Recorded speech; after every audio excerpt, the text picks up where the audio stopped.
Welcome to my channel புது சமையல். இன்றைக்கி நம்ம பார்க்க போகிறது பூண்டு குழம்பு. பூண்டு குழம்புக்கு தேவையானது நல்ல ஒரு கப் அளவு பூண்டை உரித்து எடுத்து வச்சுக்கோங்க.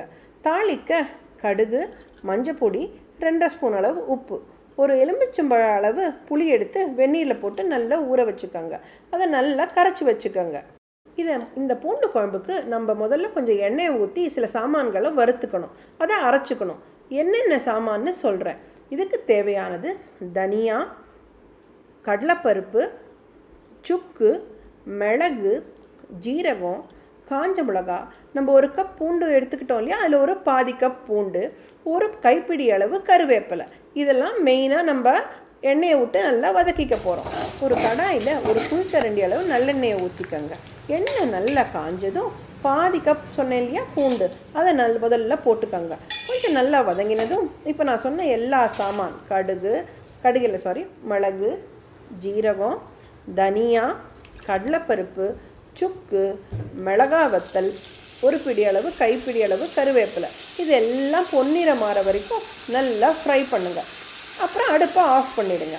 இது நல்லா ஆறட்டும். ஆறினவுடனே மிக்சியில் ரொம்ப நைஸாகவும் வேண்டாம், குறன்னு வேண்டாம், ஓரளவு மீடியமாக இருக்கிற மாதிரி நல்லா தண்ணியை விட்டு வழுமுன்னு அரைச்சிக்கோங்க.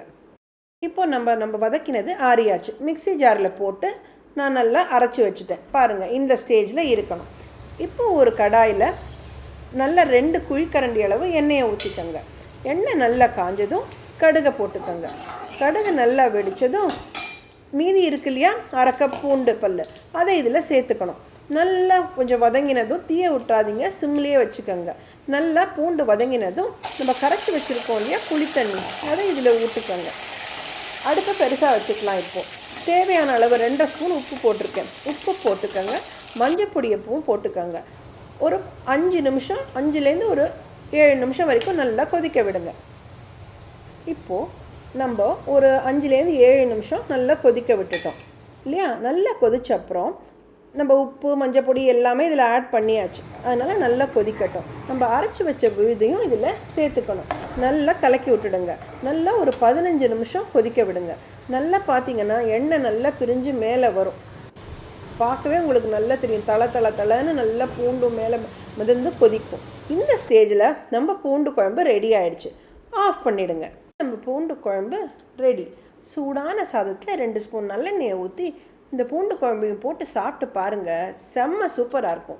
இதை ட்ரை பண்ணி பார்த்துட்டு உங்கள் ஃபீட்பேக்கை கமெண்ட்ஸில் போடுங்க. இந்த வீடியோ உங்களுக்கு பிடிச்சிருந்துன்னா லைக் பண்ணுங்கள், ஷேர் பண்ணுங்கள், மறக்காமல் நம்ம சேனலுக்கு சப்ஸ்கிரைப் பண்ணுங்கள்.